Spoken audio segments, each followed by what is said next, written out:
Hello guys, आप सभी की प्रिपरेशन कैसे चल रही है। तो आज हम लोग सैम्पल पेपर क्लास 12 का कुछ क्वेश्चन करेंगे जो कि आपको देखने में कभी कभी क्या होता है, क्वेश्चन देख के स्टूडेंट्स डर जाते हैं। तो क्वेश्चन बहुत इजी तरीके से हो जाएगा हमारा। तो हमें 10 मार्क्स का हमारा मैक्रो इकोनॉमिक्स का क्वेश्चन आता है, MCQ 1 मार्क्स के आते हैं। तो उसी का मैंने क्वेश्चन लिया है। तो चलिए देखते हैं क्वेश्चन क्या है। हमारा फर्स्ट क्वेश्चन क्या है, which is not a function of a commercial bank. ठीक है, आपको बताना है कौन सा कॉमर्शियल बैंक का फंक्शन नहीं है। तो देखिए यहाँ पे आपके पास 4 ऑप्शन है, आपको कॉमर्शियल बैंक के फंक्शन बताने।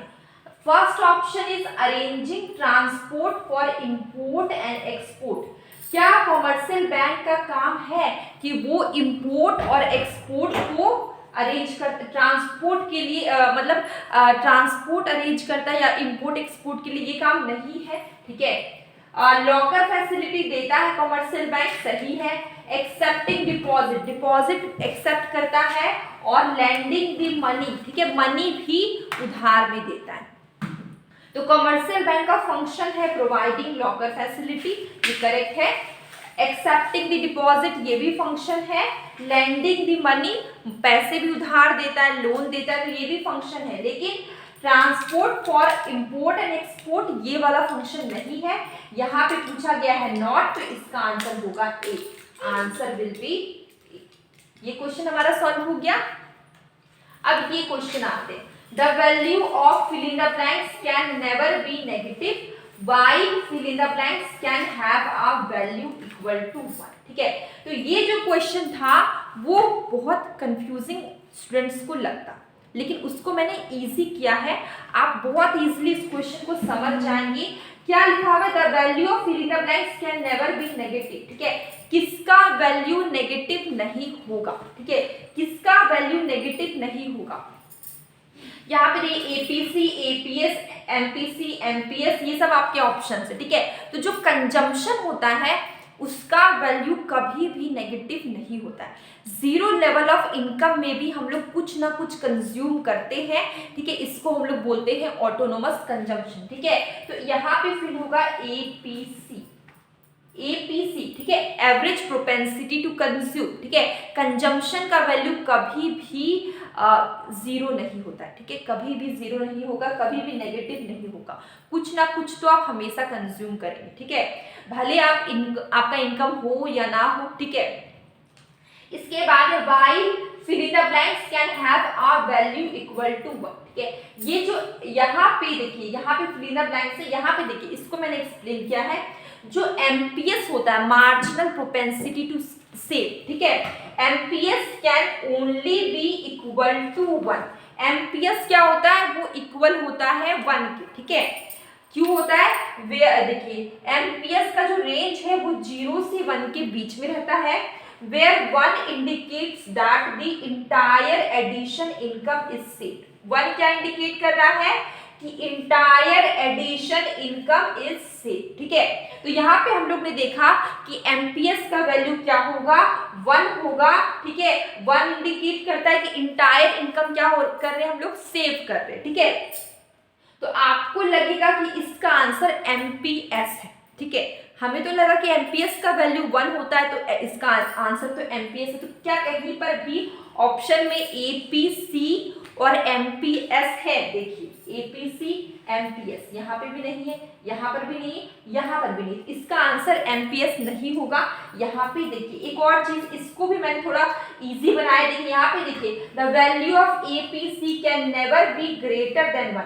जो एपीएस का वैल्यू कभी भी 1 से बड़ा नहीं होता है। एवरेज प्रोपेंसिटी टू सेव का वैल्यू कभी भी 1 से बड़ा नहीं होता है। देखिए यहाँ पर APS can never be greater than 1। Both MPS and APS can be equal to 1। तो जो आपका एपीएस है और एमपीएस है, ठीक है, एपीएस और एमपीएस दोनों किसके बराबर होता है, इक्वल टू 1। ठीक है, तो यहाँ पे ऑप्शन में एमपीएस नहीं है, तो आप यहाँ पे इसका आंसर एपीएस ही लिख सकते हैं, क्योंकि एपीएस और एमपीएस दोनों 1 के इक्वल होता है। ठीक है, तो ये क्वेश्चन आपको समझ में आ गया। थोड़ा सा ट्रिकी था इसलिए मैंने इतना डिटेल में लिखा ताकि आपको मेरी अगर बातों को समझ में ना, अगर आप समझ नहीं पा रहे तो आप ये सब पढ़ के समझ पाएंगे। ठीक है, इसके बाद देखिए ये क्वेश्चन पे आते हैं। इसका आंसर क्या हो जाएगा आपका एपीसी एपीएस, इसका आंसर होगा ए, आंसर विल बी।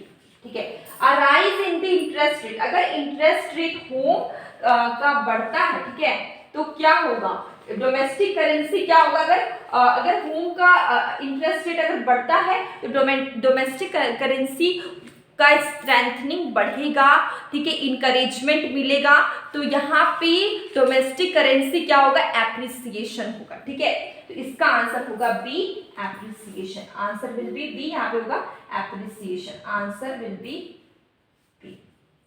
ठीक है, अब देखिए exchange rate for currency is determined by supply and demand system of. ठीक है, तो जब भी मार्केट फोर्स जो सप्लाई एंड डिमांड है उसके थ्रू अगर एक्सचेंज रेट डिटरमिन होता है, ठीक है, exchange rate for currency determine होता है market force demand and supply के थ्रू, उसको हम लोग फ्लोटिंग एक्सचेंज रेट बोलते हैं, और floating exchange rate is also known as flexible exchange rate. ठीक है, तो इसका आंसर क्या हो जाएगा आपका A, flexible exchange rate. Last question ये है जो कि आपका न्यूमेरिकल है। Suppose in a hypothetical economy the income rises from 5000 crore to 6000 crore, as a result the consumption expenditure rises from ₹4000 to 4600। ठीक है, देखिए यहाँ पे आपको क्या बोला गया, इनकम आपका बढ़ेगा 5000 करोड़ से 6000 करोड़। ठीक है, आपका कंजम्पशन बढ़ेगा 4000 से 4600 करोड़। आपको बताना है marginal propensity to consume in such a case would be. ठीक है, तो एमपीसी का फॉर्मूला क्या होता है, change in consumption due to change in national income. ठीक है, कंजम्पशन में 600, इसमें आएगा 1000। ठीक है, इसमें देखिए कितना चेंज आ रहा है, 5000 से 6000 हो गया। ठीक है, इनकम, और यहाँ पे कंजम्पशन पहले 4000 था, अब हो गया 4600। ठीक है, तो 1600, इसका आंसर होगा 0.6। ठीक है, इसका फॉर्मूला ये MPC is equal to change in consumption upon change in income. ठीक है, मैंने ऐसे लिख दिया, change in consumption upon change in income. ठीक है, इसका यही होता है फॉर्मूला, चेंज इन कंजम्पशन, पूरा लिख लीजिएगा, अपॉन चेंज इन इनकम। ठीक है, तो इसको सॉल्व करके कितना आएगा 0.6, तो इसका आंसर है 0.6। ठीक है, तो ये हमारा 1 मार्क्स का मॉडल पेपर का क्वेश्चन था। ठीक है, क्लास 12 मैक्रो इकोनॉमिक्स का। ठीक है, तो अब हम लोग मिलेंगे कल एक न्यू वीडियो में। डेली मैं शॉर्ट वीडियो डालती हूँ जिसमें कि मैं क्वेश्चंस पूछती हूँ, और आजकल मैं सैम्पल पेपर के क्वेश्चंस पूछ रही हूँ, तो आप उसका आंसर जरूर करें।